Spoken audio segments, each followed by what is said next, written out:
message to the billionaire class: you can't have it all.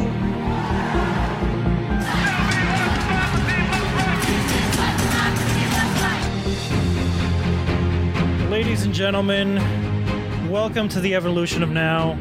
My name is Christopher Robinson, and I am joined this week by two good friends, Aubrey and Michael. How are you guys doing this week? This coffee is so good. Oh God, he's still on about the coffee. Oh my God, dude, just please give it up, man. Just calm down. I'm halfway to my coffee. The thing is, Chris and Aubrey get drunk. I have coffee, and it's about the same effect. Yeah. Well, I have a really good beer, so I'm good. Is it so good though? It could be better. I'm out of my creamy dark. So I'm drinking orange juice. I have rum and Coke. You know, it's good. Rum and vanilla Coke, actually. I don't know. I think vanilla Coke actually does really well with it these days. I'm actually enjoying the hell out of it. But yeah. How have your weeks been going so far? Huh? I've actually been ill this week. I've slept most of the week. Sad. Not winning. Yeah. No I woke energy. up and it was an international crisis, but we'll talk about that. Yeah, I guess in a second. Jordan couldn't make it, but he would have been here, but he's not here. But how was your week, Aubrey? Well, I've been on spring break this week, so we returned a lot of cans to the grocery store because here in Iowa we have a 5-cent deposit on all bottles and cans, and we went for a couple walks with our kitty. I just heard a cat. What? That would be Michael. That's my cat. Yes. It was meowing at me for some reason. Yeah, I'm not sure where mine is. Yeah. But it was a perfect moment there, Michael. Yeah. In case you don't know what a cat sounds like, this is what a cat sounds like. Is it Ollie or Jess? Yes. Yeah. So this week's stories, shall we? Oh man, there's a lot of news in this. Where should we start? I don't even know. I guess we can start with the news that Rex Tillerson has been fired. He was. Tell you what, should we start with the Russian poisoning first? Because that's why he got fired. I've already started Rex Tillerson. Oh, okay. Carry on. Okay. But it's really quick. Basically, he got fired. Recently, he came out and strongly, condemned Russia for, I guess the attack, I guess that's why you wanted to do it first, but that's okay. But because he came out and said that Russia was behind the poisoning that we're going to be talking about in a second. Chronology, hey. And after that point, organized. he got fired. Really interestingly enough, At like a couple of hours later. Yeah. By tweet. We're not sure if they're in any way linked, but they are linked. Might be. Yeah, But let's be honest. Yeah, let's get to the British side of things, I guess, if you want. Tillerson and Trump haven't been getting along for a while now, so Yeah, that's what I've been hearing. I don't know. I'm going to guess that Trump's been waiting for an excuse to fire him. Probably. Or maybe. more like Trump's been held back from firing him for quite a while now, and that was just like the last straw. And went, right, fuck it, I'm doing it. Ironically, over Twitter, which probably means he did it in a spur of the moment thing, and then everybody around him like, wait, that's not how you fire people. It is when I'm in charge. But it could be worse. Remember how Comey found out from the news? Oh, God. But with Tillerson, I don't think he's been the typical yes man that Trump is used to, and I think that's probably a very large reason why he got fired. He wasn't a yes man, and so he actually was trying to keep Trump and this administration under at least a modicum of control, even though he himself is not great either. And let's funny. not pretend he's Yeah. anything but a really bad guy. Yeah, he's not great himself either. But it's sad when that guy is the voice of reason in the room, and now he's been fired. But, you know. Because there cannot be any room for reason in Trump's presidency. Nope. Sad. There's none Reason? of that in here. Reason? What's that? What is this reason thing you keep speaking of? Yeah, I don't know anything about it.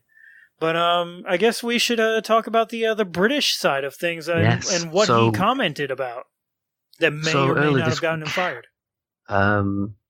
There was a Russian ex-spy who was poisoned with a nerve agent in a public place in Britain, in Salisbury. The poisoning affected a police officer, this Russian ex-spy, and his daughter. They were taken to a hospital, and I believe they're all still in critical condition. Damn. As of this recording. Yeah, did the spy himself die already? Because I know they've been saying that he's dead. He's pretty much, at least. As far as I know at this point. There somebody else who got poisoned and died? No, they've not died. From what I understand, all three are still alive. They're just revealed. Maybe I think there's just a lot of confusion in the reporting. Well, they got a bit lucky because there's a hospital nearby which specializes in dealing with chemical poisonings. So they were able to, treat it. Most Luck effectively. Or plan? Look, globalist conspiracy. Don't get me started. I smell There's so many conspiracies already. False flag. False flag.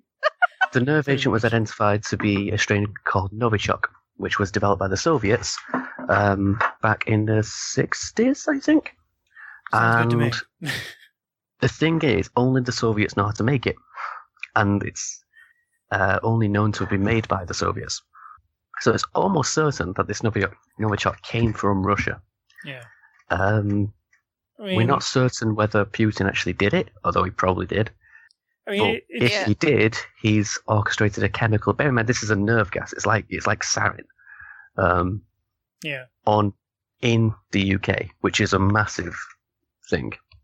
This has caused a bit of a diplomatic crisis. So so the world's in uproar at the moment. Yeah. Yeah, I did hear that shortly after the collapse of the USSR, that this particular nerve agent had actually been traded on the black market in the 90s. Yeah. Yeah. Exactly how accurate that is, I don't know. I mean, it does seem like if you were Russia and you wanted to kill this guy, this would probably not be the one chemical you would want to use, since unless you want people to know it was you, or that, But there's some argument as to whether maybe he wanted people to know it was him. Yeah, that's what. Like if he gets killed in a random shooting, then everyone thinks, okay, it was just an accident. If he gets killed like this, maybe he wants to send a message to other ex-spies. Maybe he wants to send a message to the world. This is what I can do, but without perhaps, but with a bit of deniability. There is also the fact that a lot of Russian oligarchs have basically free access to the UK. And if he had dirt on any of them and they wanted to shut him up, that could potentially also be something. What's that about, Michael? So the OPCW is, that's because the Tories are corrupt as fuck and they've taken like £1 billion from Russian oligarchs. So Corbyn's been skeptical up till now. He wants the international investigation to finish before we do anything. But he also, weirdly, he always wants more sanctions than Theresa May's offering, because she wants to sanction the Russians. We've kicked out Russian diplomats from the UK. And the thing is, Theresa May hasn't targeted these Russian oligarchs who donate to her campaign. Weird. Whereas Corbyn obviously wants to. The other suggestions include Russian oligarchs own a lot of property in London. So some suggestions include just seizing that. I support that. Yeah. You could set up a couple homeless shelters. There's lots of homes potentially in London and lots of property owned by the Russians. So yeah.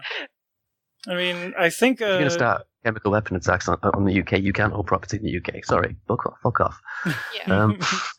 Yeah, I think that was a proposal, maybe not necessarily taking land or property from the Russians, but I think Corbyn was talking about taking the homes of the wealthier class that weren't in use and sort of using those for the lower classes that. That was a suggestion bandied about, but in this case, it would just be simple seizing them. Yeah, we would do that in New York City. There's a lot of rich people all around the world that have a ton of really expensive property in New York City that they don't use. Well, a slight tangent. What's happened is a lot of the land and property around London has been bought up and then just sat on. So then, so much of the property is not used that the stuff that is used is such much higher price. Yeah. So you're artificially inflating the price of all this property. So, and then people make shitloads of money that way. Mhm. It's really stupid. Yeah, that's also happening in New York City, too. Yeah. It's happening all across Los Angeles as well, I believe. Probably. It's just when you have a very populated city, people want to be there, and so there's going to be people from all kinds of places around the world buying them up. The property. Especially when it's a financial center, too, like New York City and London. Yeah. They're both financial centers. And to some people, it's a way to launder money, i.e. Donald Trump. But anyway. Allegedly. No proof as of yet. Allegedly. Mueller's still working on it. But what else was in the news today? I think you had a story, Aubrey, that you wanted to mention. Yes. This comes from the Outline, which was just something I came across. Actually, I was reading another story on Facebook, and I came across this one. It's actually from February 23rd. But basically, apparently there's a bill in Congress.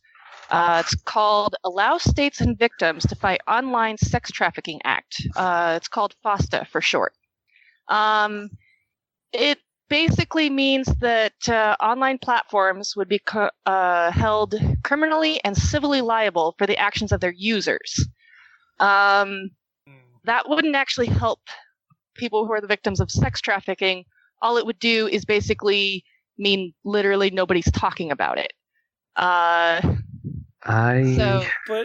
that sounds so familiar to the Stop Online Piracy Act. No, there's Well, I halfway support this. Hold on. So I've got a couple things I want to read from it, just two paragraphs here. FOSTA's primary purpose is to weaken Section 230 of the Communication Decency Act, which, despite how painfully boring it may sound, is the glue that holds most of the internet together. Because of Section 230, if someone posts a bunch of illegal or libelous stuff on, say, Reddit is not liable. This is pretty much common sense nowadays, as it's been a protection since 1995. The passage of FOSTA would undermine it practically to the point of collapse. The creators of the bill want to do this in order to force platforms to curb online sex trafficking through the threat of legal recourse.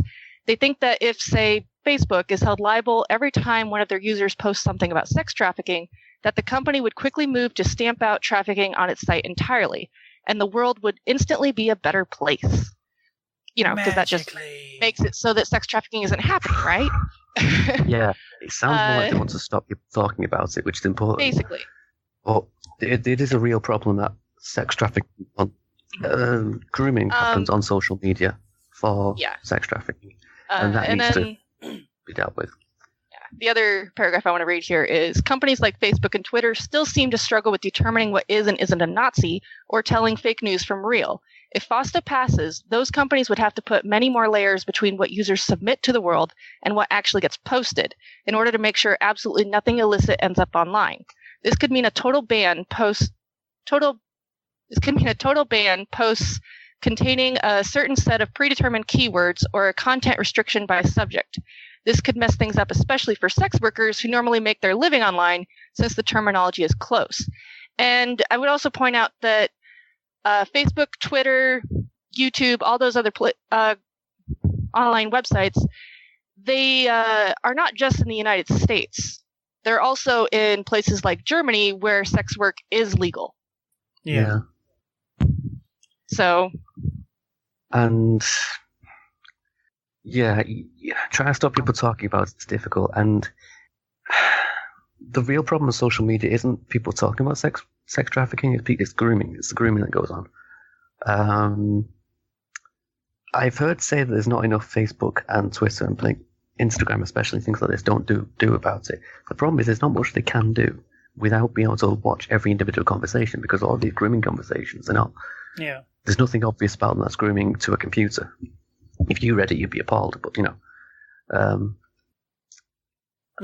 it's tough. It's been something that's been happening since before the internet. It's always been this level of grooming people to be in these nefarious child sex rings and everything.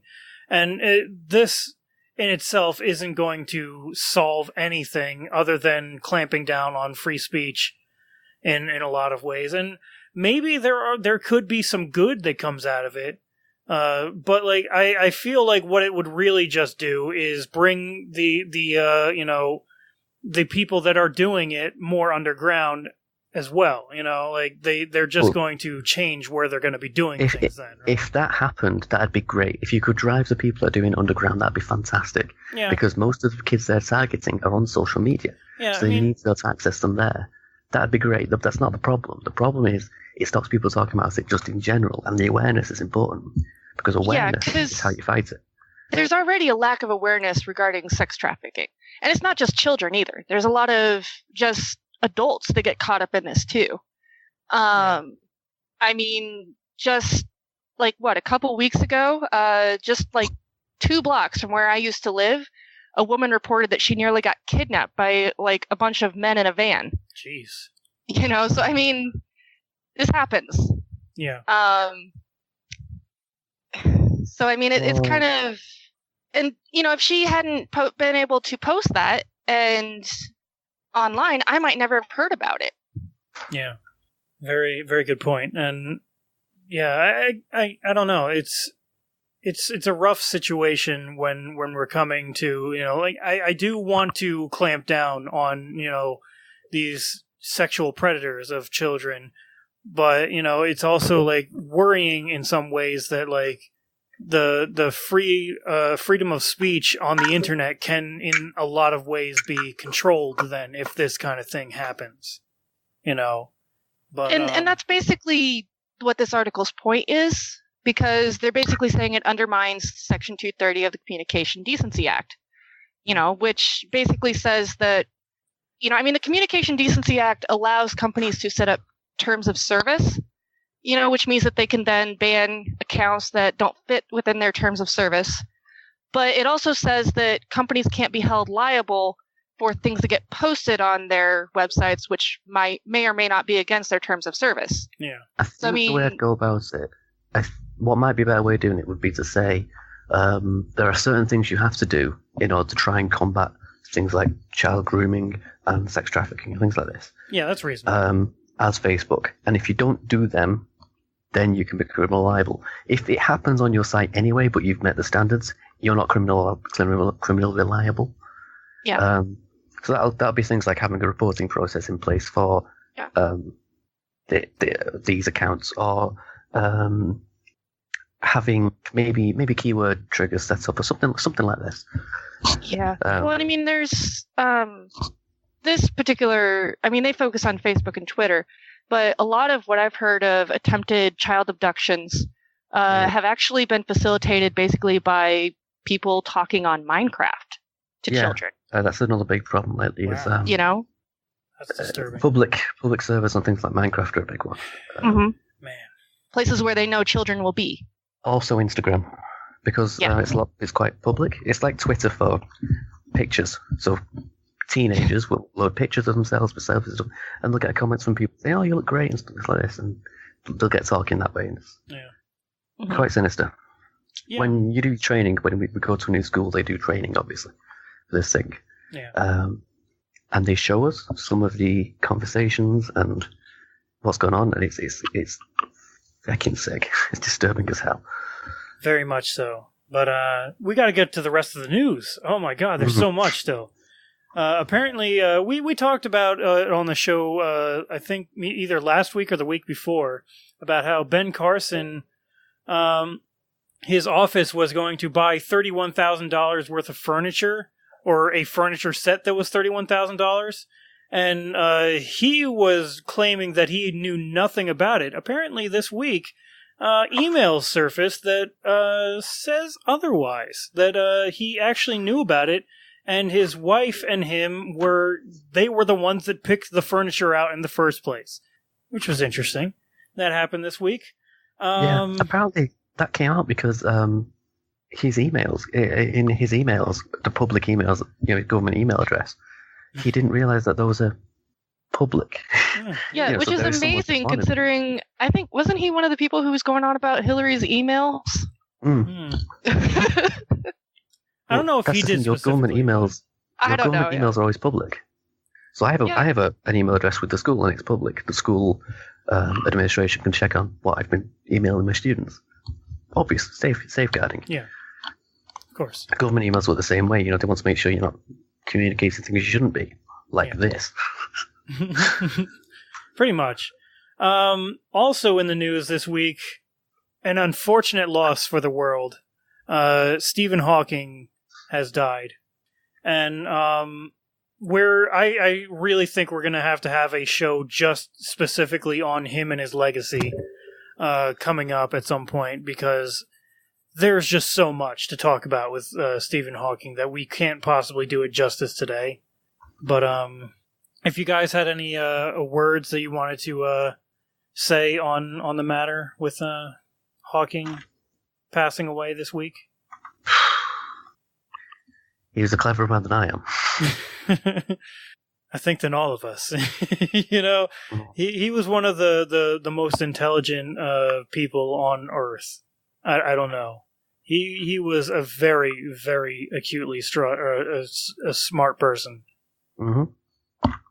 Yeah, unfortunately, I know next to nothing about his work. I only really know of him by reputation, but that's just because all the areas that I've studied have been not physics. So I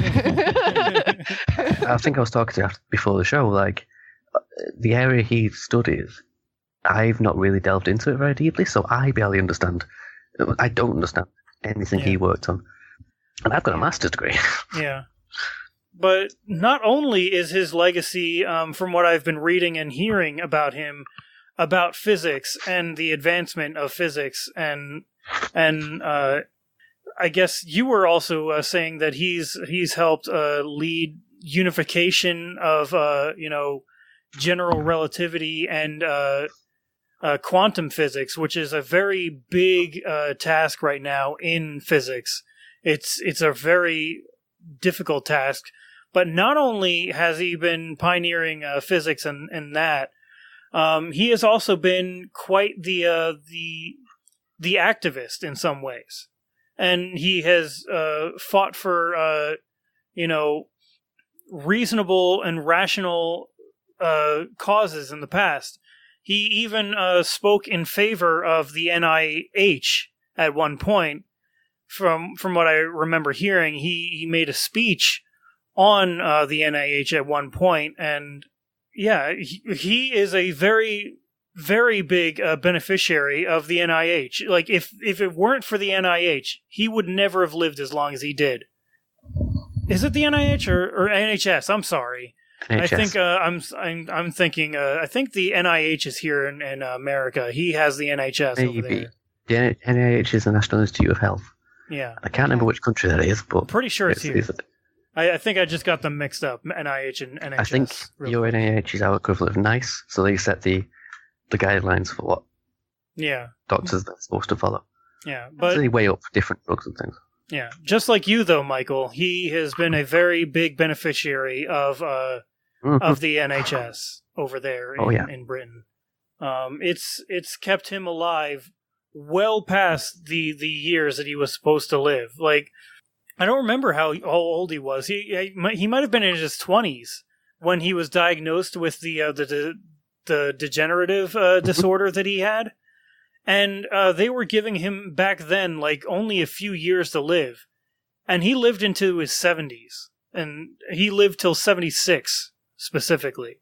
So he has the NHS to thank for that. If it were America, they would have capped his benefits years and years and years ago, and he would have probably died a long time ago in this country. The average life expectancy is usually somewhere between 2 to 5 years after the time of diagnosis. Yeah. So he lived a long time. Yeah. What was that, like over 50 years? I think so. Around he was in his there, 70s when he died. I've already forgotten how old he was. I'm horrible. He's 76 when he died. And yeah, like I said, he was diagnosed in his early 20s. If not, I think it was his early 20s. Yeah, he was in college at the time, finishing his was it his master's or was it his doctorate in physics at the time? I don't even remember. No idea. But yeah, that's the power of universal healthcare. It kept him alive for over 50 years longer than he was supposed to live in that regard. But not only that, but there was also a bridge collapse in Florida that happened. Hold on a sec, Chris. I just looked it up. Apparently he had ALS for 55 years, so he would have been 21 when he was diagnosed. All right. Good to know. There you go. Yeah, so that's most of his life. Most of his life he lived with that disease. That's crazy. But there was a horrific bridge collapse in Florida this week as well. That killed, I believe the last total that I heard was 6 people died from it. They were trying to put a pedestrian bridge in next to a Florida university. I forget the university name in itself. Florida International University. Yeah, there you go. In Miami. Yeah.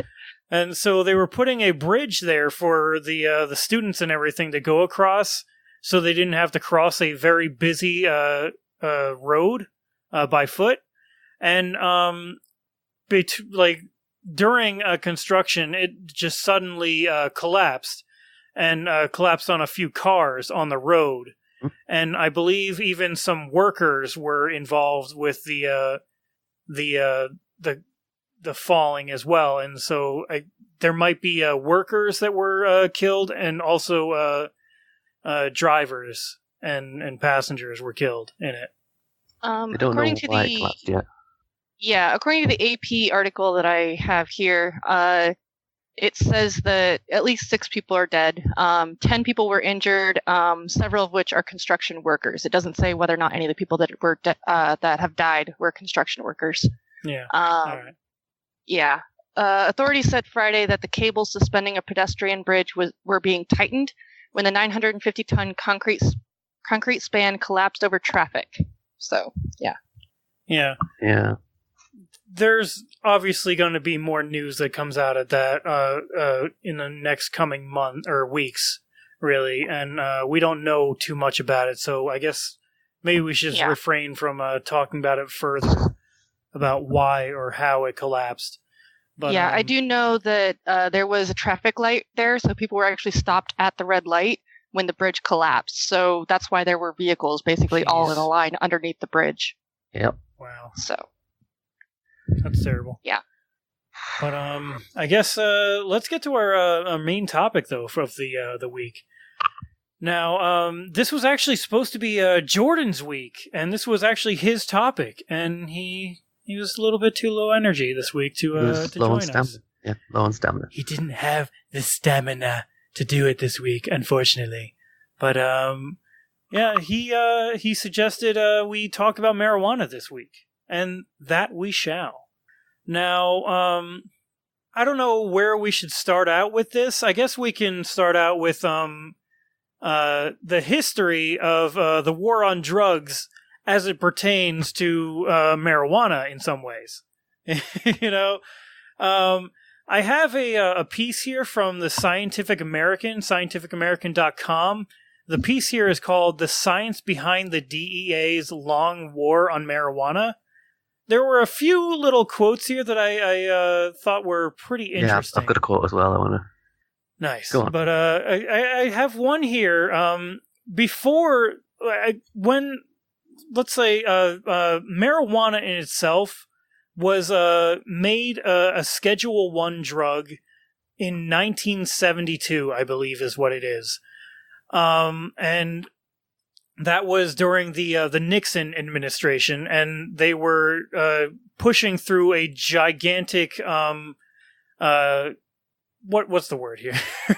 Legislative piece called the Controlled Substances Act back in the 70s, and what they were doing was basically taking all of the different drugs and sort of like saying their level of danger and risk to the community. And it was during this time that that marijuana was placed as a Schedule 1 drug, which is the highest level of attainment for one of these illicit drugs. It basically means that it has no medical use and a high potential for abuse. Now, this happened in the 70s, but there was actually leading up to that, there was also some interesting things that were happening in context with this drug in itself.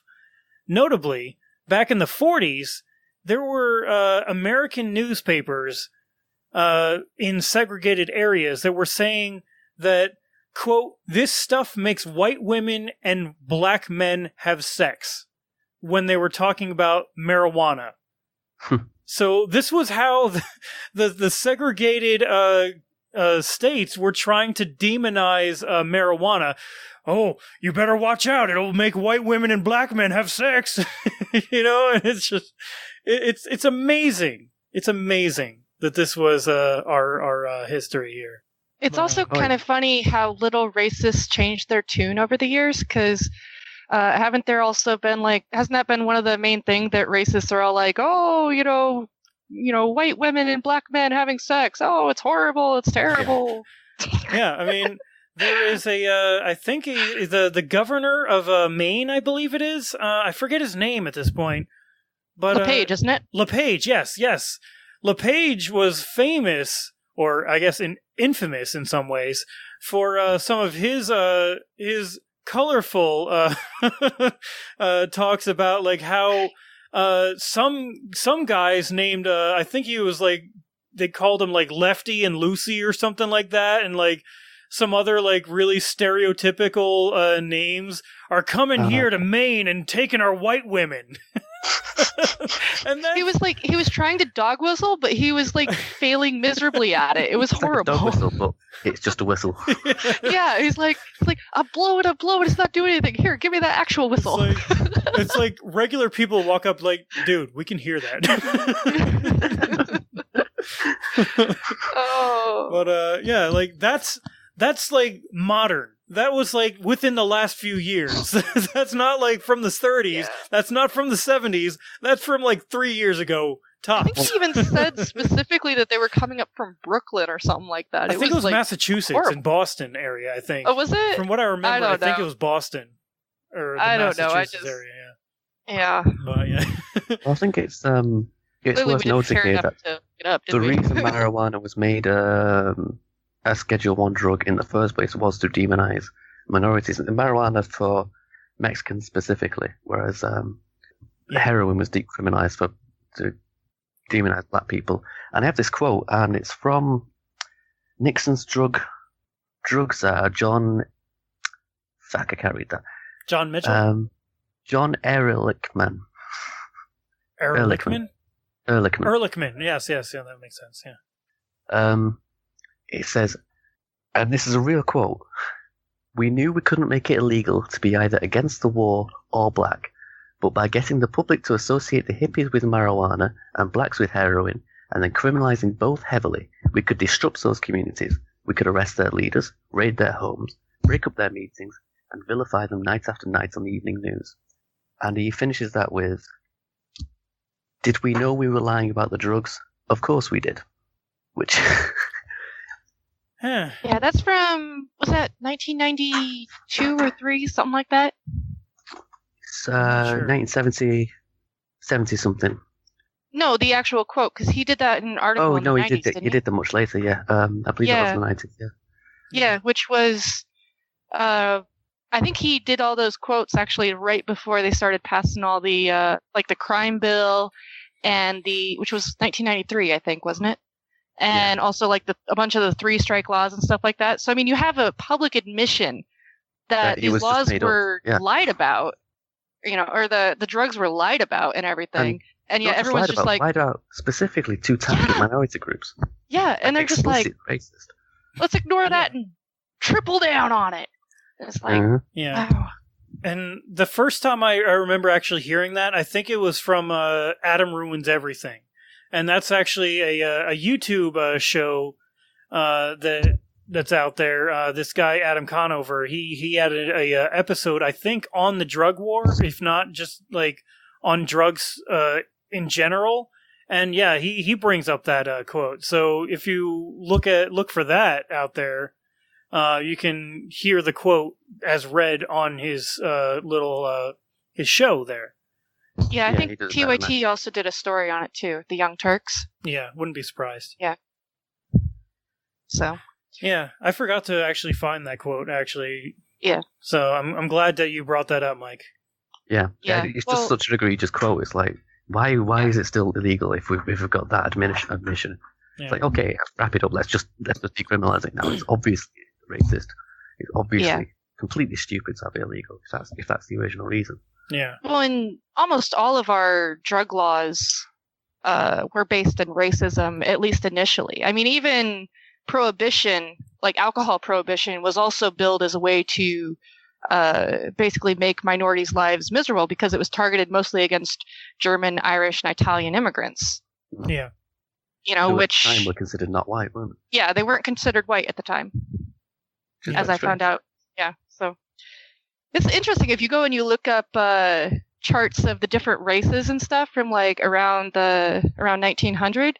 It's amazing. Like there's some with like 20 different races. It's crazy. Yeah.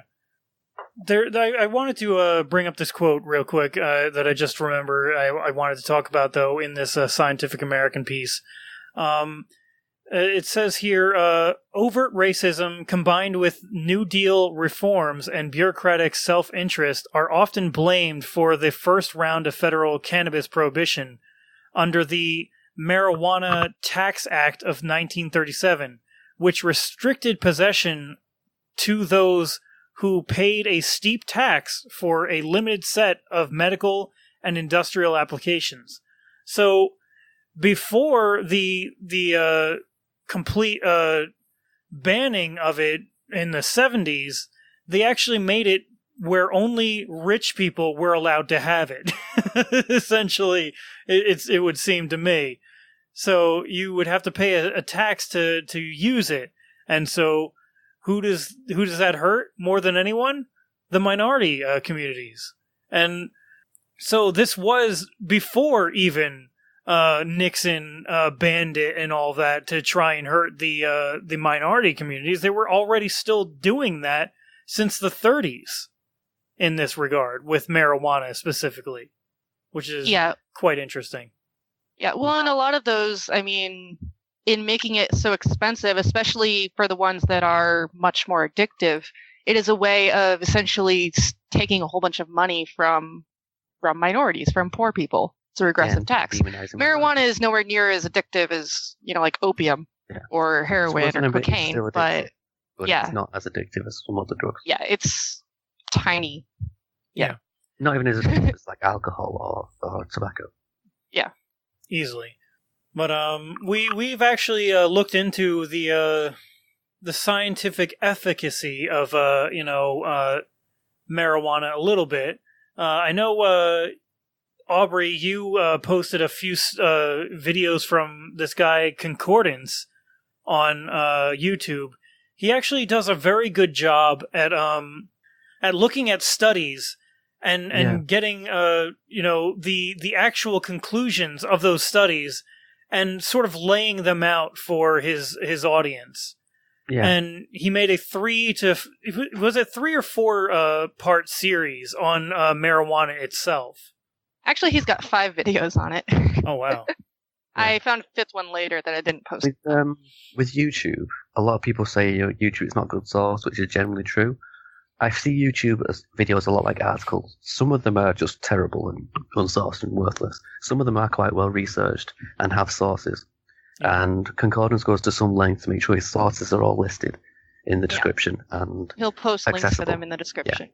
Yeah. So when we say it's a YouTube video, don't roll your eyes immediately. It is well researched and sourced. Yeah, I would suggest checking out his videos because they are very interesting. They're very informative, and he doesn't with this marijuana topic. He was not trying to pick a side that's like, oh yeah, we should totally legalize. He wasn't saying any of that. he was just saying, okay, here's the dangers of it that science can prove, and here are the things that it can be beneficial to that we can prove with science, that we have proven with science, at least so far. And so he wasn't really coming at it as a pro-pot advocate or it's not a political anti. issue. He's coming at it from the scientific issue. Exactly. And so I found his videos really, really interesting. One of them is specifically on the heart when it comes to cannabis, what the effects of cannabis is on the heart. He also had one on the lungs, and he also went into cognitive and the brain. Yeah. And I found all of the videos really interesting and informative. And it seems to me, at least, when it came to the research that he lays out, for the most part, both sides of the argument are exaggerating things. And so the pro-pot advocates are saying that this is the magic cure-all to pretty much everything. It's like beneficial in every single way. It's a wonder drug that'll cure cancer and boost your immune system, make you super smart, and it's got no side effects whatsoever. And like, no, go away. It's not that. Yeah. But then on the other side, you've got the anti-pot people who say, it'll kill you immediately. It's a dangerous, toxic substance, like as bad as heroin. Like, no, it isn't. It'll destroy your brain. And, but truth is, marijuana is linked to it is linked to certain mental illness problems, including schizophrenia.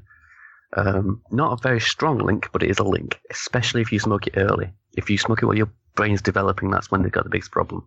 It's associated with less memory, less education, less cognitive function, and then increased rates of things like schizophrenia and depression.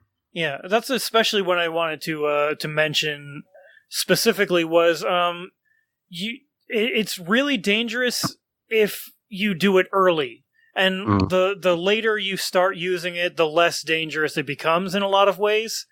And so if you start smoking early and heavily, you are at a much, much higher risk of dangerous side effects, especially to your cognitive functions. If you are still developing while you are smoking marijuana, it can have some really serious effects on you. It'll affect how your brain grows, and that's problematic. Yeah. And there is a claim on the pro-pot side that there has literally never been an overdose on pot. Yeah, that's not true. And that's not true, no. There have actually been some. And the thing is with pot, pot it's mostly to do with the cardiovascular system.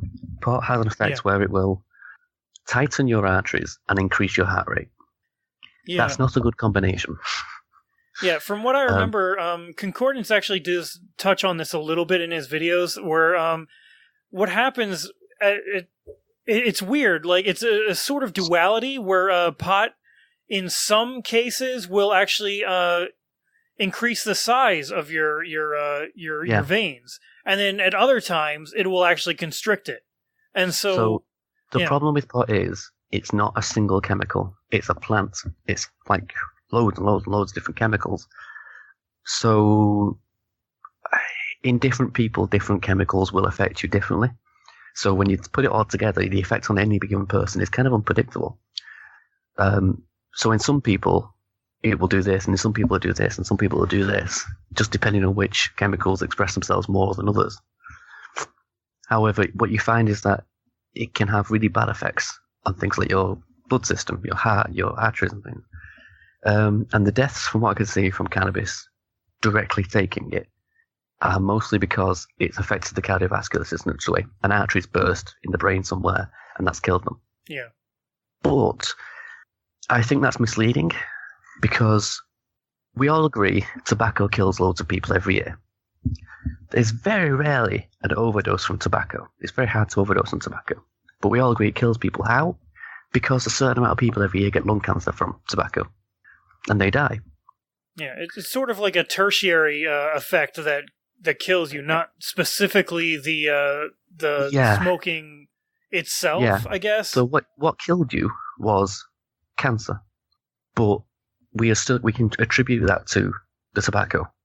Yeah.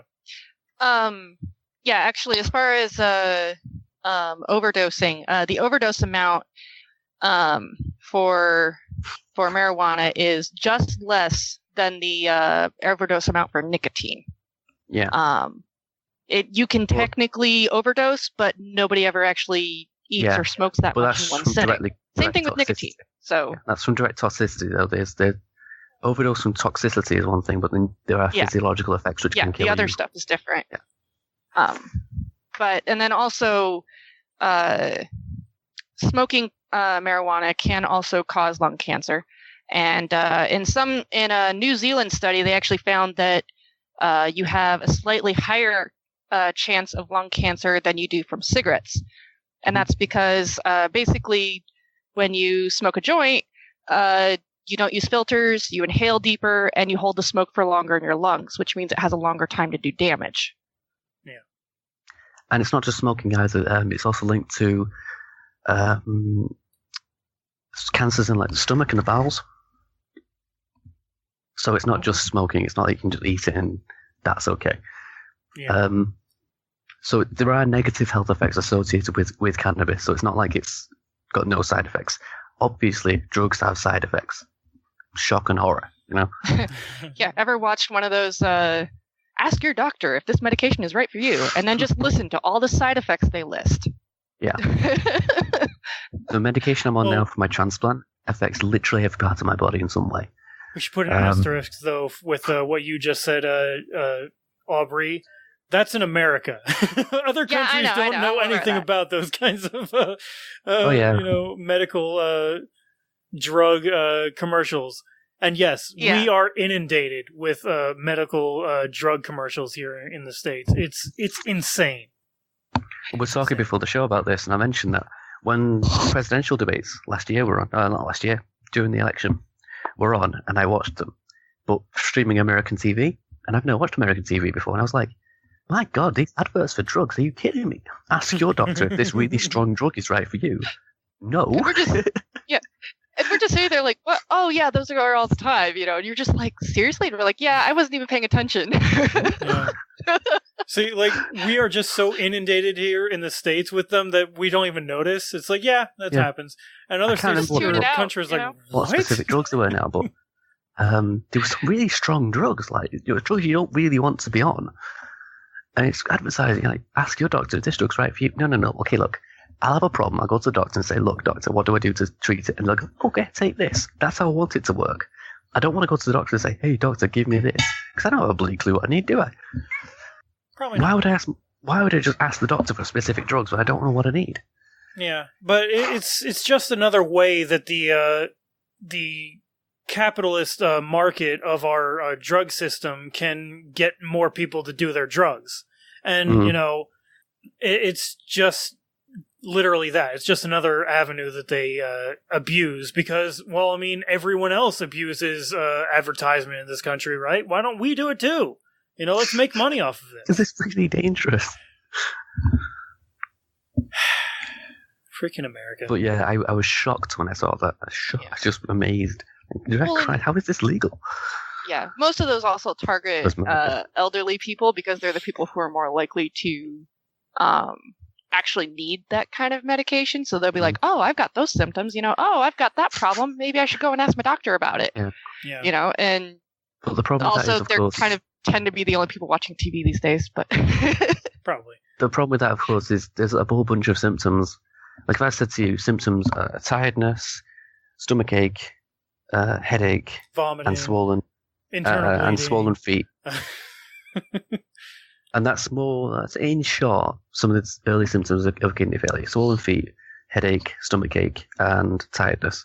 And it's easy to say, "Oh, I have that. My feet are a bit swollen today." You know? That also sounds a lot like pregnancy symptoms too. Well, Michael, are you pregnant? Are you been hiding something from us? It's actually for similar reasons because fluid builds up. But I think Michael is pregnant. Shut up, Chris. But you can put that on an advert, and people say, "Well, I've got all those symptoms." Because we've all got all kinds of symptoms. We have symptoms all the time. You wake up one morning, you used to get a bit of a stomach ache. It's probably nothing, but if you saw an advert on TV, you think, "Oh, I've got that. Maybe I've got stomach cancer." Are you happy? Are you sad? Are you just normal? Well, this drug can help you, maybe. It's like... Looking it up online. Shit, I got cancer. Yeah. The old WebMD trope, what have you got? Cancer. Yeah. It's cancer. Yeah, I think we got a little bit off topic, but That's true, we did. A little bit. But But you do that. we are speaking a bit ill of marijuana, but then there's the other side. Should we legalize? Yeah. Yeah. Yeah. Tobacco's legal, why not? Alcohol's legal, why not? Yeah, here's the thing. It doesn't matter how dangerous a drug is. As long as people know how dangerous it is and it's not going to kill people immediately, you're free to take any drug you want. Yeah. It's your body. Here's some quick stats, actually, in America right now. It looks like, by this graph from governing.com, we have 8 states that have legalized recreational marijuana. And also, let's see, 1, 2, 3, 4, 5, 6, 7, 8, 9, 10, 11, 12, 13, 14, 15, 16, 17, 18, 19, 20, 21, 22.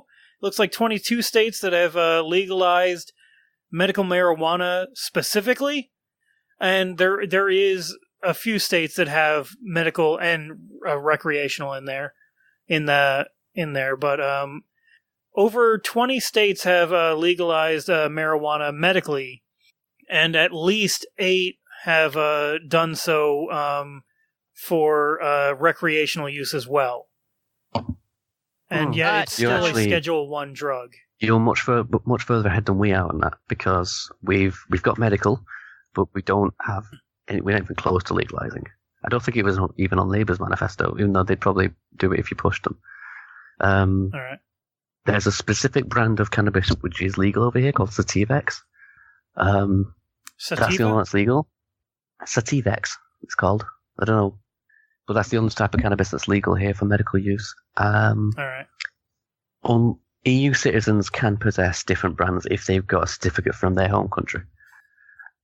But that's the only other case. So if you want medical cannabis that isn't this one drug, you've kind of got to go into the EU mainland. Yeah. So, I mean, in some ways, that actually does say that you're further ahead of us with the medical side of things, because still, further ahead than my state. More than half of the states don't have medical marijuana still. Oh, so, wow, Christ. Yeah. Mind you, also in that list, there are, I think, at least 4 states I know of that have passed a version of medical marijuana that makes it somewhat legal, but at the same time, it's not actually legal because they put severe limitations on it, or they have no delivery system for it. So, there's no way to actually obtain it legally, despite the fact that if you're caught with it, it is legal under certain parameters. Yeah. You were my state is one of them. Yeah. Here in Iowa, just a couple years ago, they passed a medical marijuana bill specifically for severe epilepsy, and it's for CBD oil, or is it CBD oil? It's a cannabis oil. I think that's right. It sounds right. I don't remember exactly which specific type of cannabinoid. oil. It's called cannabinoid oil. Yes, thank you. But I believe CBD is one of the chemicals inside of. Yeah, it is. Yeah. Cannabinoids. So I know I can get CBD oil here in Iowa, and that is technically legal. It's hard to find, but the cannabinoid oil itself is different, I think, under like the DEA or something like that. But anyway, so in order to actually qualify for this program, you have to go to one of 7 doctors, which have been approved by the state. You have to see that doctor for 2 years, and they have to say, yes, your epilepsy is severe enough to need this medication. And then good luck getting it, because there's no way to get it in the state. And the nearest place you can actually get it is Colorado, because even though it's technically legal in Minnesota and Illinois, you don't qualify to actually get it from Illinois or Minnesota under their state laws. So you have to drive all the way across Nebraska to get to Colorado, get it there legally, and then drive all the way back across Nebraska to Iowa. And better hope you don't get pulled over in Nebraska, because then you're going to jail. Because it's illegal in Nebraska. Because it's illegal in Nebraska. So it's not legal at all. Sounds pretty easy to do. Yeah. Oh, Nebraska's huge. Yeah. Just looking at the map, it's longitudinal. You have to go across the state, and that's the longest way to go across the state. Yeah. So you just take I-80 all the way across, and hope you don't fall asleep at the wheel because Nebraska. Yeah. Nebraska. It's okay for me to pick on them because I'm from Iowa, so. Yeah, screw those Nebraskans, weirdos. Bug eaters. But courtesy of Iowa next guy. Yeah. But yeah, Colorado is actually one of those states that has actually legalized medical and recreational, according to this governing.com website. So yeah, you have to go all the way over there to get it. New Jersey, where I live and Jordan lives, we have medical marijuana legalized, but we haven't gotten to recreational. Though our current governor that just won recently, and finally we don't have Chris Christie in office anymore. Oh my God. It's like the heavens have parted, and there's sunshine in the foreseeable future in some ways. Yeah, like the heavenly glow, like oh, But like, yeah, like we have Phil Murphy, who is a former banker for a big bank, but I mean. Somehow, this guy, even though he was like a big banker, he actually has some seriously progressive, rhetoric so far. He wants to legalize marijuana in this state, and we finally have a governor that might actually be able to do it, and that's great for us here. And so that's happening here in New Jersey. Some of the other states, though, that we were talking about that have maybe legalized it, but like have really serious limitations on it. West Virginia has legally medical marijuana is legalized there, but only for cannabis infused products, which is an interesting way to look at it. Only certain products, I guess, adhere to that. Louisiana also has medical marijuana legalized, but not in a form that can be smoked. So there are different restrictions across the country on the levels of how it's legalized and everything, like you were on that saying. note, when I was reading up this topic, I found there's a lot of medical professionals who want to get marijuana, research it, and make it into a dose-controlled pill. Like, a pill, like any other medication. There's a strange group, not big group, but a strange group of marijuana advocates who are against that, who don't want marijuana to become medicized. They want it to remain as a pure plant. And I found it really strange. I think part of that is because a lot of the people who are also like pro marijuana and also pro medicinal marijuana, they have this basically they're one of those like natural people, they're like, oh no, we're against chemicals, naturalistic completely they just ignore the fact that we're all made up of chemicals. But everything's literally chemicals. Yeah, I know. But I mean, like, also in one of those other concordance videos, he was talking about how basically one of the hardest things to control for is the amount of chemicals in each strain of plant, because each plant will be different genetically. And how, basically synthetics show a bit more promise in being able to isolate that, because you can control exactly how much is in each dosage. That's the point. That's essentially what pills are. You take a chemical works, you put a certain amount of the stuff in it, and then you can control the dosage you give to people so that you can maximize the effects or minimize the side effects. Yeah. Yeah. I think also when it comes to marijuana advocates, I'm sure there's going to be a very large portion of those people that don't want it to be medicinalized because they want to be able to smoke it and get high. You know, Yeah. I mean, let's be I want you honest. to be able to smoke it and get high too. Yeah, I mean, it's kind of. I'm one of those people where, like, I'm interested in the medicinal side. I'm not interested in, like, the recreational side at all. I mean, like, I get chronic migraines. So for me, it's like, hey, maybe medicinal marijuana could really help with that. But I have zero interest in smoking it recreationally.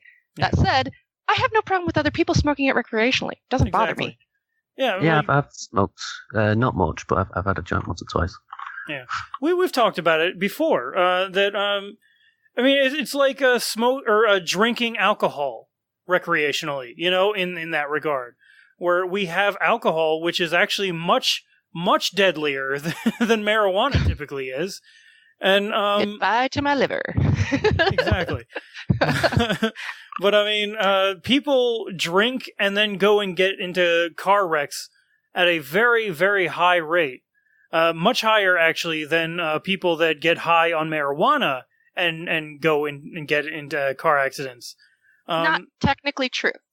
Well, I believe it was in that concordance video or another video that I saw. I don't remember which one, but it might have been this other guy that I linked earlier, actually, that was saying that marijuana leads to...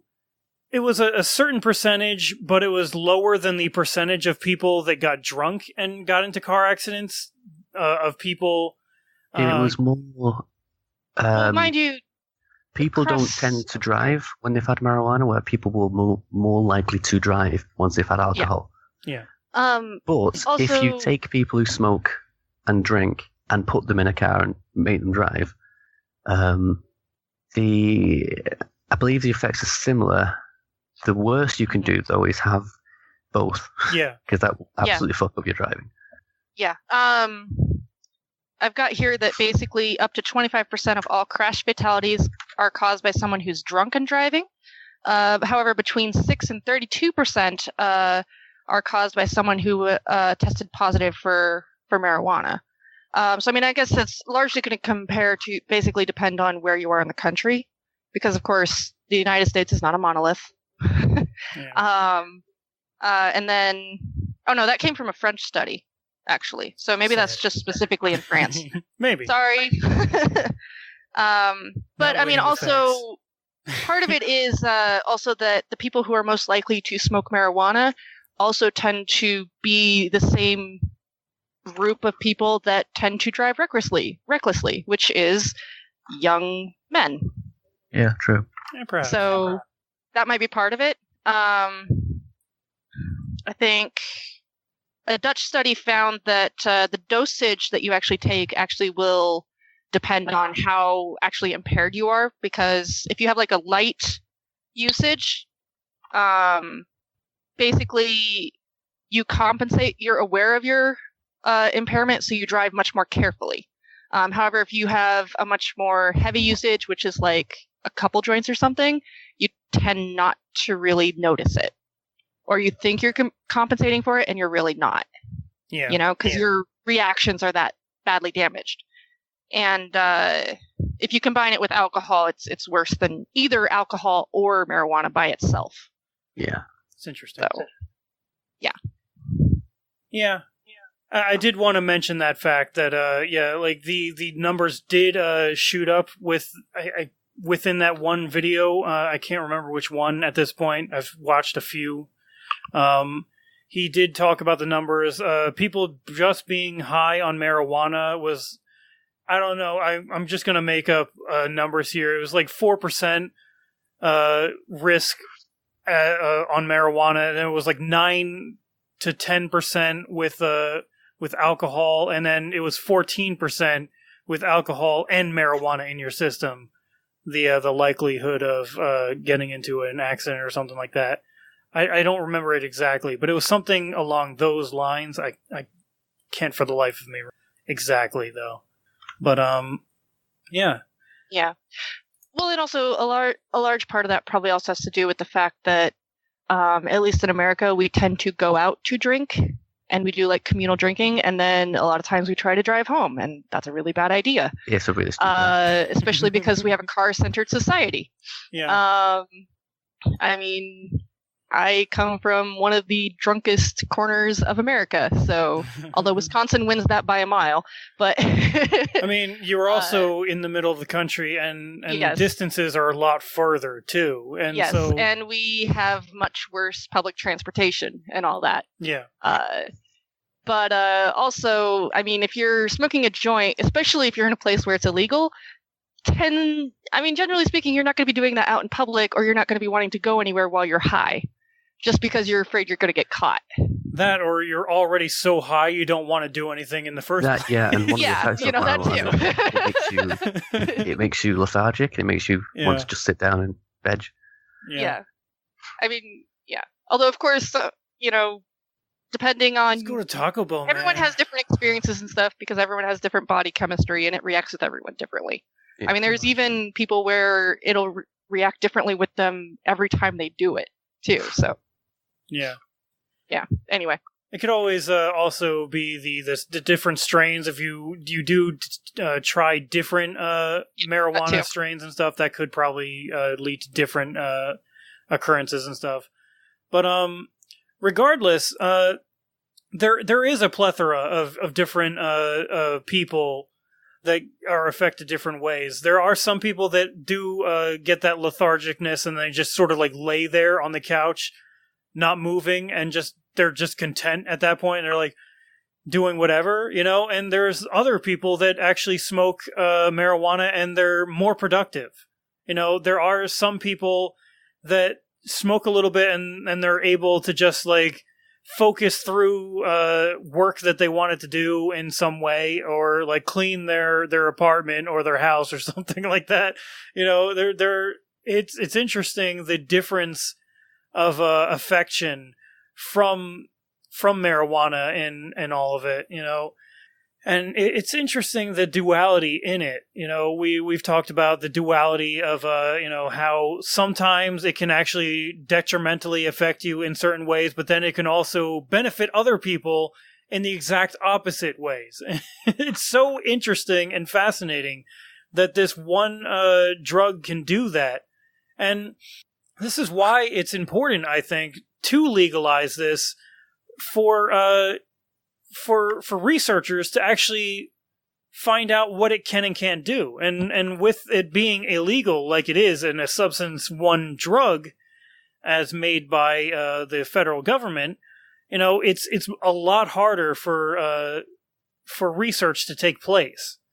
And we can probably find a lot of benefits from cannabis than we know of right now, and we can also find out there's more detrimental effects of it that we are also unaware of. This is why you research things. So it's so important, I think, for us to actually hit home on that we really should be legalizing it, at least for the medical community to actually to research on this. And the thing is, a lot of people who say marijuana is this amazing super drug, I think are actually doing more harm than good. Because not any sane person hears that and goes, don't be stupid. Yeah. And thinks that the legalization crowd are just a bunch of idiots who want to get high. Which, okay, maybe a lot of them are. Yeah, maybe some of them. Yeah. But then it discredits the real facts of things, that it's actually not that dangerous. And it does have some medical benefits. So, yeah, stop being an idiot. Pretty much. It's like, it doesn't cure cancer. I had this conversation with someone who said they put like a huge dose of cannabis in a petri dish with some cancer cells, and the cancer cells died. And I'm like, well, yeah, but a blowtorch will do that. But a blowtorch isn't cancer cure either. Yeah, that's a very good point.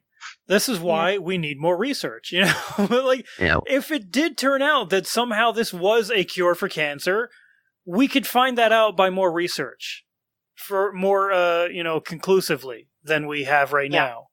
Well, and mind you, a lot of people tend to treat cancer like it's one disease, and it's not. Yeah, it's that's true. many, many, many diseases.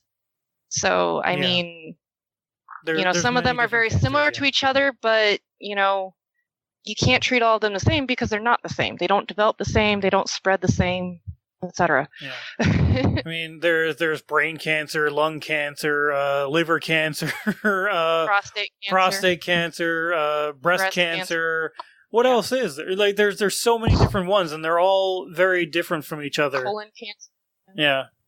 And some of them we have a really high success rate at treating, and others, it's fatal. It's just a matter of time. Mm-hmm. Absolutely. Yeah, you name a body part, there's probably a cancer of it, basically. Yeah. So, yeah, we really need this to be legalized. And then there's also like we've talked about already, the racial aspect of these drugs being illegal. Now, like in today's world, this is still the case that this is disproportionately enforced on minority communities. And so we have there are stats out there and studies out there that have shown that whites and blacks use marijuana on pretty much equal levels, and yet blacks are much more predominantly arrested and convicted for marijuana related crime. And it's ridiculous. It's absurd. Like, you just look at the stop and frisk policies that New York has had for a long time. I don't know if they've changed that since Bill de Blasio became mayor. I don't know if they've entirely went away from it, but they've had a stop and frisk policy there, which was basically targeting African Americans in New York City, and they would stop them without any real reason. They would just say, "Oh, that's a black person. I'm going to stop them and heckle them and see if they have drugs on them." And yeah, there was reports of black people who were getting stopped several times a week, including like several times a day. Yeah. So you go to work and get stopped by the police, and a lot of times in the same place. Yeah. So people were going to work and having to leave half an hour early because they're probably going to get stopped by the police on the way. Yeah. So you need to count time for that. You're going to get to work late. Essentially, you have to at that point work around the police schedule. Exactly. it's ridiculous. But Dave's on Officer Dave's on shift today, so I best start off early. Fucking Dave. Yeah. It's always Dave's fault. Yeah. But yeah. What was it? There was someone who actually ended up getting mugged and killed because he took an alleyway to avoid police officers on his way to the grocery store because he knew he was going to get stopped and frisked. Wow. I remember hearing that story, I think. I don't remember it at all, but I wouldn't be surprised. This country is screwed up. Yeah. It's really bad. I know there have been people that have ran away from cops because they were afraid of being shot and killed. Like, there was actually a video recently of a man who was stopped by the cops for jaywalking, I believe it was. That TYT had a video of it where this guy jaywalked. The cameras started rolling. The police cameras started rolling after the fact, and they were heckling this guy, and they were basically trying to arrest him at one point, and I wouldn't be surprised if the guy was just terrified for his life because all of these cops were menacingly around him that he freaked out and started running from them as well. And so they tackle him, they beat the living shit out of him. You can see on the body camera the police officer over and over punching the guy in the head. And then they taser him after all this, and it's just brutal. But this is the normal for a lot of people. This is why some people might go to great lengths to avoid the cops at this point. Like that case where the guy goes through an alleyway to avoid dealing with the cops, and he gets mugged instead. Yeah. Mm-hmm. It's Man, just... there are so many things in this country that need to change, man. Yeah, and it's the kind of thing that, unless you actually grew up in those communities or you're exposed to it, like through the internet or stuff, you have no idea this is happening. Yeah. I grew up in, suburban white America. I live in, one of the most white states in the nation. I think it's close to that anyway. Sad. I had no idea about any of this until I started actually getting on the internet. And I was like, oh my God. Yeah. That's horrible. I'm just shocked. Yeah. Because before that, I was like, what are they talking about? Cops are never anything but polite or respectful. And I was like, you get exposed to it and you're like, no, they're not. Holy shit. They're polite and respectful to you, Miss Whiteley. I know, yeah.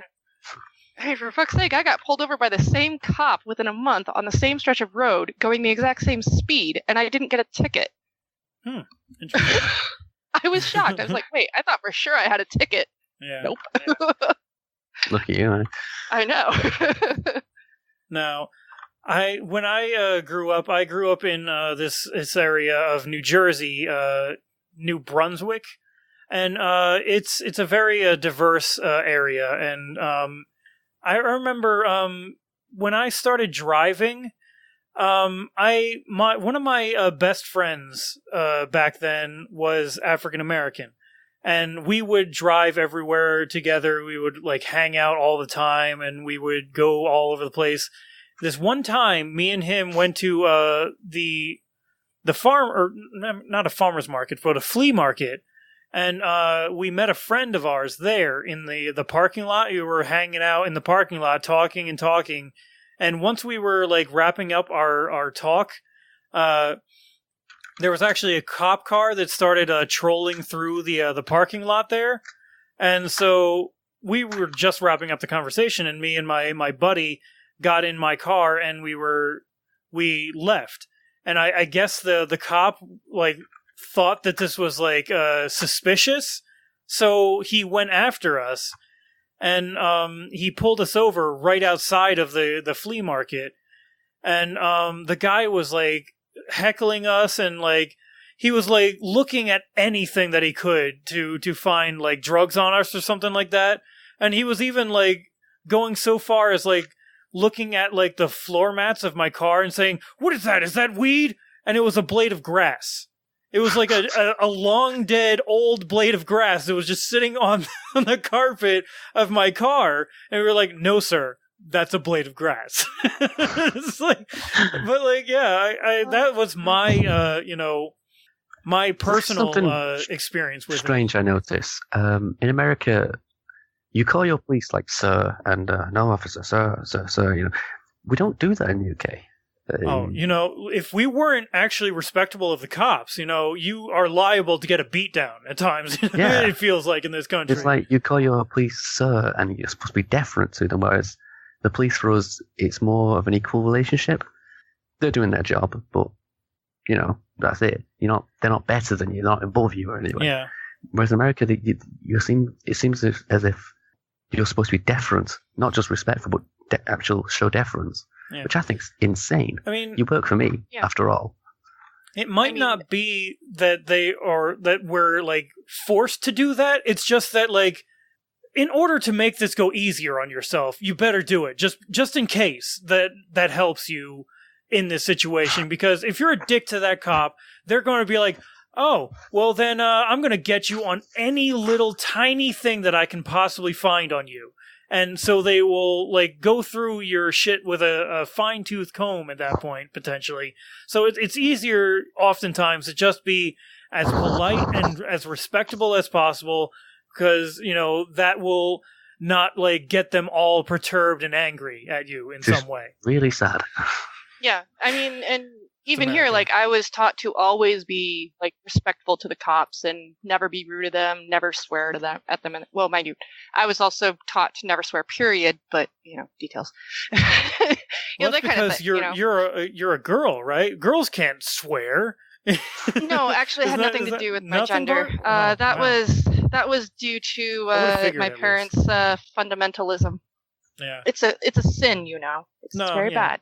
Which also, I'm currently sinning right now by drinking beer, but whatever. You sinner. Terrible. According to my parents. They should. They sound like Muslims. I don't know. They would probably agree with Muslims on a lot of things. That's kind of funny. It's I interesting, mean, not like some of the more extreme versions of Islam, but yeah. I mean, like, for example, they weren't one of those groups who thought that, you know, girls should always wear dresses and, you know, keep their heads covered and stuff like that. Because there are groups that actually believe that. There are groups of Christianity that believe that. In fact, I knew a girl who was from Nebraska, because, you know, Nebraska. But, yeah, her pastor, if he saw like any of the girls from their church in town wearing pants, he would actually drag them in front of the church and make them apologize Wow. for dressing inappropriately. Ridiculous. But Yeah. Wow. Sorry, side note. I do believe Bob Jones University also had similar policies when it came to like women and what they could and couldn't wear. My ex, when she was younger, was indoctrinated into a more fundamentalist Christian cult, as it were, and she went to Bob Jones University. Yeah, they're very strict there. Yeah, because she thought like, well, she wanted to be, you know, religiously sound and all that, I guess, at that point in her life. And yeah, when she went there, they started like having like a very strongly enforced dress code. And like, if you did not go to church, you better have good reason not to have gone to church that week and stuff. And there were all kinds of things that they would do. But, yeah, I went to Faith Baptist Bible College here in Iowa, and yeah, it's now, mind you, for us it was. I mean, they had all kinds of rules and stuff, like you can't dance, you can't like even hold hands with a guy, you can't have any kind of contact, you know, unless what about, basically you put your arm through his to be stable, you know, as you walk, because you know, like. If it's slick or something. What about Christian side hugs? So naturally, a lot of people who were dating, you know, she had problems, you know, staying upright. Of course. As they walked around campus. Women are so even dainty, in the middle of summer. But yeah. What is we it had this to wear university, but all the women dresses. can't walk? Yeah. We had to wear dresses to class. However, they didn't say that we had to wear dresses any other time, which actually was pretty damn liberal of them compared to a lot of other fundamentalist colleges. Yeah. And they also let us wear pants if it was below 0 degrees Fahrenheit. Aren't they merciful? I Wow, know. they're so good. I actually took to wearing pants under my skirts There was because my legs were cold. There was a YouTube donor who actually was famous because he said women shouldn't be able to wear pants because if women wear pants, men won't want to fuck them. I'm like, dude, I got news for you. Okay, yeah.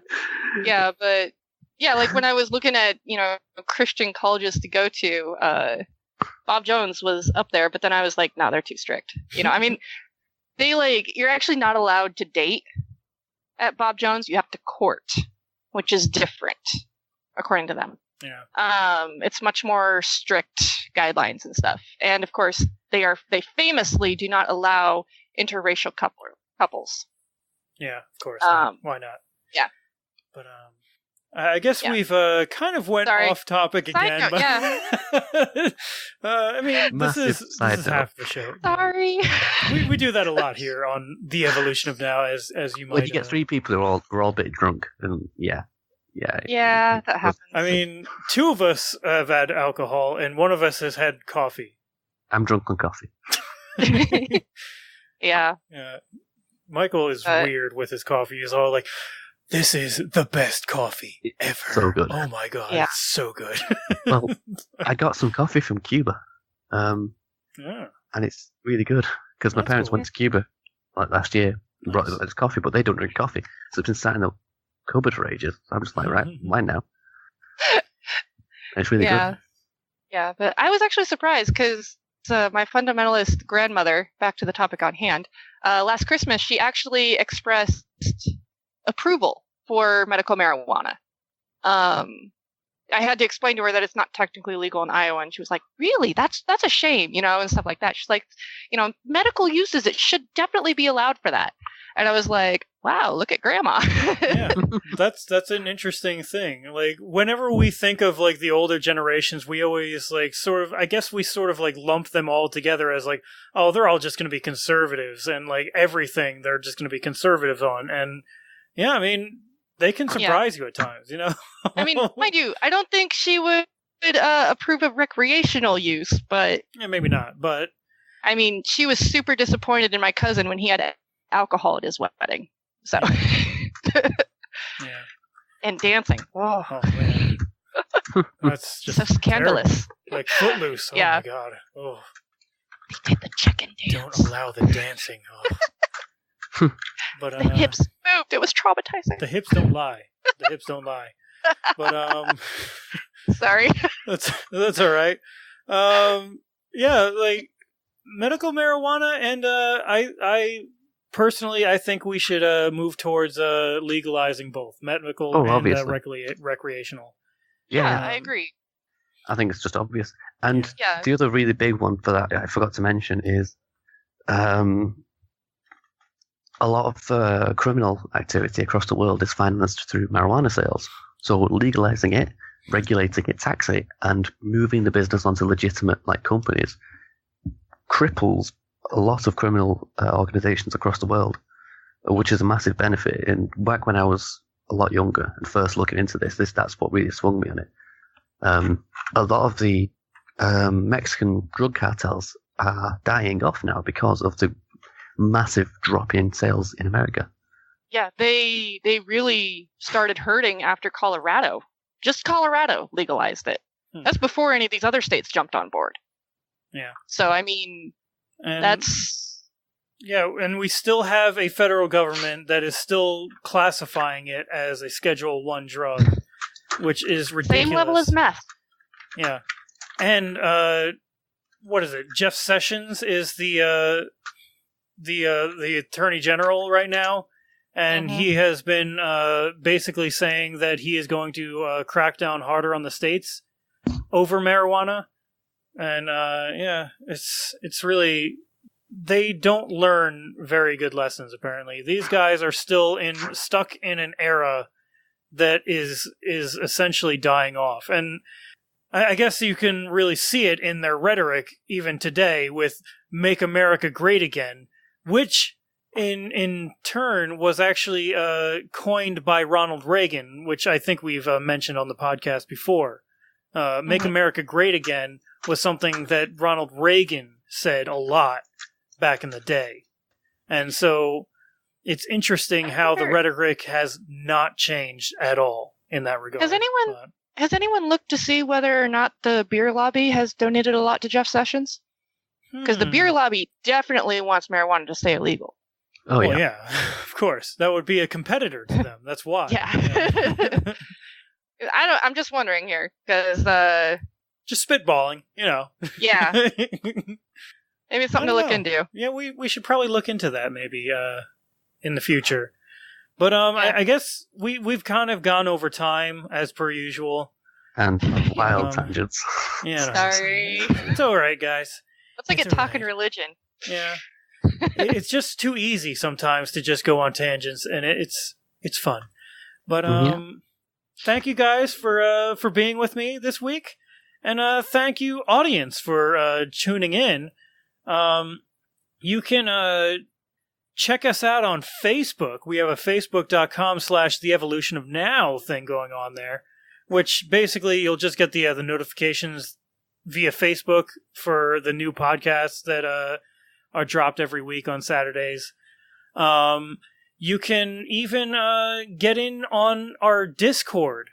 That I think we want to start doing more with in the future. I typically post a lot of stories throughout the week there, and we do talk in there here and there as well, and we're trying to build it. I'm actually considering what if, like, we do a call every Monday for, like, show prep? What if we opened it up in the public Discord and allowed people that wanted to sit in on the conversation and even, like, offer their own, perspectives on the topic in there, I think that could be interesting to look into in the future, and maybe we'll do that in the Discord. But there is a Discord link in the description of this. And you can email us at theevolutionofnow@gmail.com with any comments, criticisms. If you hate us or you love us, send us something there. And I'll try and get back to you at some point.